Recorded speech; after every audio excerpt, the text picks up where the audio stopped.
Hi everyone, Brian Buckosh here, core design engineer for Brunswick Bowling, and today I'm here to talk to you about the two newest releases in the Radical lineup, the Incognito Pearl and the Pandemonium Solid.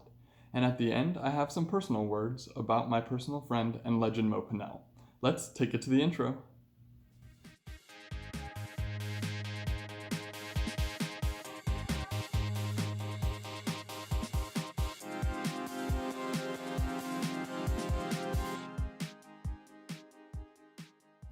First up, we're going to talk about the Incognito Pearl.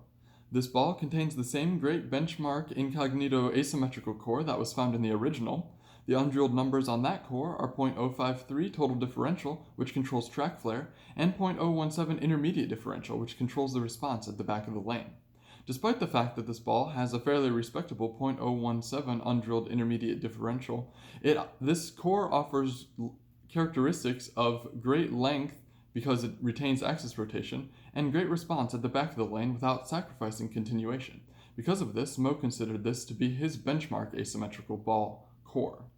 Of course, this core, like the original, is surrounded in dynamic core, that's the blue stuff that you see when you drill into the outer, that helps increase pin carry by transferring more energy to the pins. And all of this is wrapped around the brand new sharp pearl cover stock.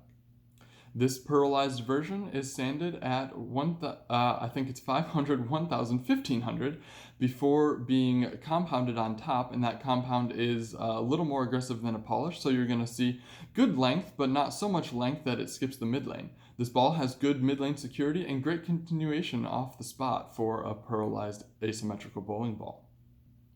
Now we're going to talk about the Pandemonium Solid. The Pandemonium Solid, like the original, has the Pandemonium symmetrical core in it.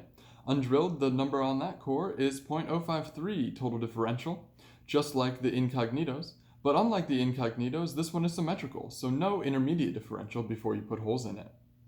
The original Pandemonium Pearl had great length with a nice hard arcing response to friction on medium to medium lighter conditions without being too squirty or too flippy. This one has those same great characteristics, including the core characteristics of dynamic core, the blue stuff that you see when you drill into it, just like the Incognitos. That should help with hitting power.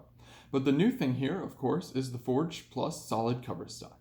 And what that's going to do is it's going to give you an earlier read of the friction, more mid-lane security, and a more sweeping, rounded, more continuous motion overall compared to your Pandemonium Pearl. This is going to be great for more oil volume and just an overall more controllable shape. This is going to be a step up from the bonus line. So, without further delay, I'm going to take you to the comparison chart and show you how these two new balls compare to the rest of the Radical lineup. This chart contains every release in the Radical lineup for an entire year. They're sorted by oil volume on the bottom and on the left by motion shapes.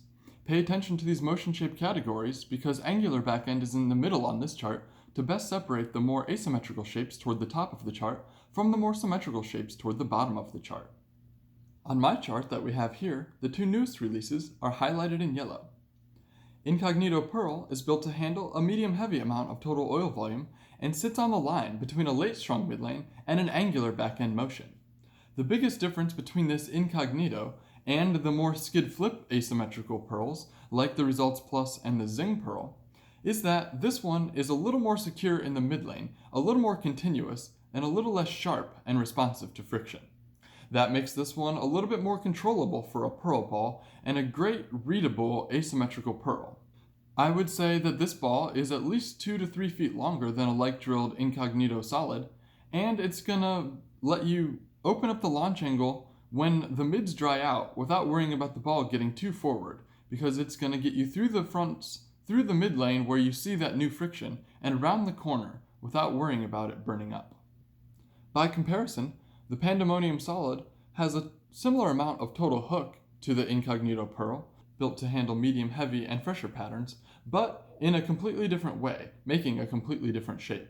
The Pandemonium Solid is early, smooth, and continuous. It's gonna give you, 2-3 feet earlier read in the mid lane compared to an Incognito Pearl, and it's just gonna be that smooth, continuous, predictable motion that you expect out of a symmetrical solid. This is the first time we've had a symmetrical solid that's this strong in the Radical lineup since probably the Squatch Solid. The difference between the Pandemonium Solid and the Squash Solid is that the Pandemonium is just a fraction cleaner and a little more round and a little more continuous, where I felt the Squash Solid hit the mid lane a little bit harder and was a little bit more forward off the friction. The continuation of the new forged plus solid cover stock is going to be an added benefit. If you're looking to replace the Squash Solid, now's the time to do it. The placement of the Pandemonium Solid actually makes a great step up from the bonus line, and when the Pandemonium Solid is just reading the friction too early, too hard, or gets a little bit too rolly because it's seeing the pattern a little too early, then a step down to your bonus solid, or even a Pandemonium Pearl, is going to make a great, predictable, easy transition.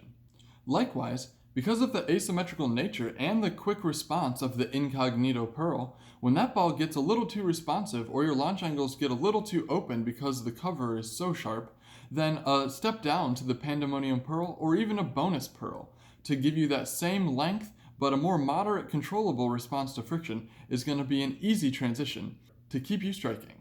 And of course, when all of these balls get too strong for the pattern that you're bowling on, a step down to the counterattack or the counterattack Pearl is going to be a nice way to round out your bag. Mo Pinnell was an innovator. He was pushing core design far and fast, but he was more than just a ball designer. He was also responsible for a lot of the technologies that we see in pro shops every day, and we take for granted because they're so commonplace in our game now. He popularized the use of things like prosecs, armadillos, PAPs, dual angle layouts, and a lot more. He wrote the IPSIA HOTS certification for pro shop operation that was way ahead of its time. But he did way more than that too. He touched the hearts of the people he worked with, the pro shop operators that he trained, the students that he coached. You always left a lesson better off than when you started with Mo. He was, even if it meant a little bit of tough love, he was the first person to tell you when you got something wrong, but he was also the first person to congratulate you when you knew you got something exactly right. And on a personal level, I'm so touched and humbled to be called his friend. But even more than that, I'm honored and humbled that he believed in me as a person and as a future ball designer. And I owe a lot of the reason that I'm sitting in this chair right now to him.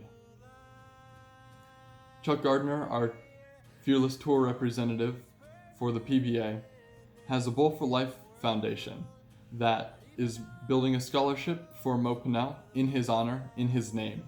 If you donate to the Bowl for Life Foundation, I'll put the link in the description.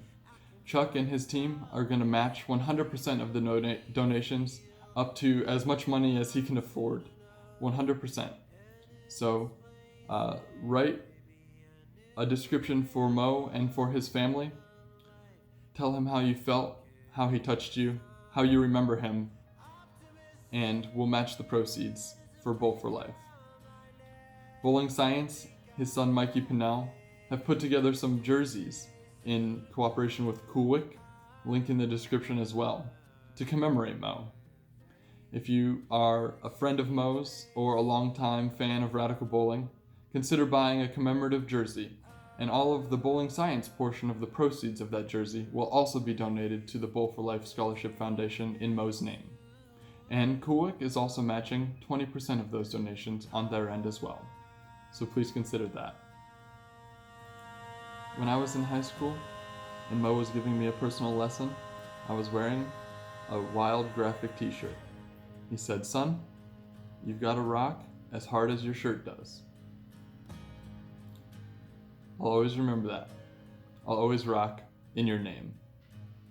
Until next time, thanks for watching.